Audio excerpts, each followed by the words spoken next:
Pre TSR to potvrdila rodinná známa Feldekovcov Anna Elvecká.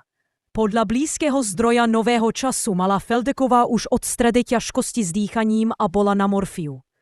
Zomrela obklopená blízkymi a rodinou. Dcéra zosnulej Katarína Feldeková sa k smutnej správe odmietla vyjadriť. Olga Feldeková sa narodila 28.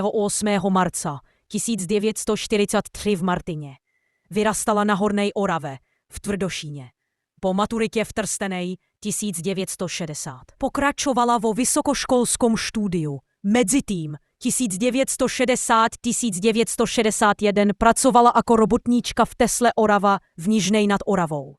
Po ukončení štúdia žurnalistiky na Filozofickej fakultě Univerzity Komenského 1967 pôsobila na voľnej nohe.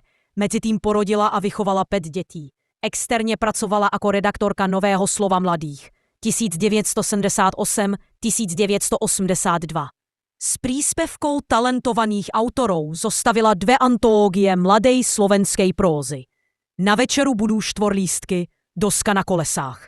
Po zániku Nového slova mladých sa stala dramaturgičkou slovenskej filmovej tvorby 1982–1990. Od roku 1990 bola opäť na voľnej nohe.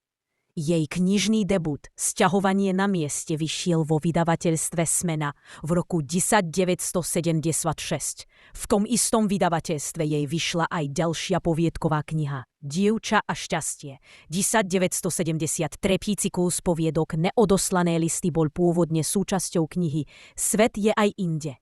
Cyrano 1990 všetky 3 cykly kompletne vyšli pod názvom poviedky Extempore 2003.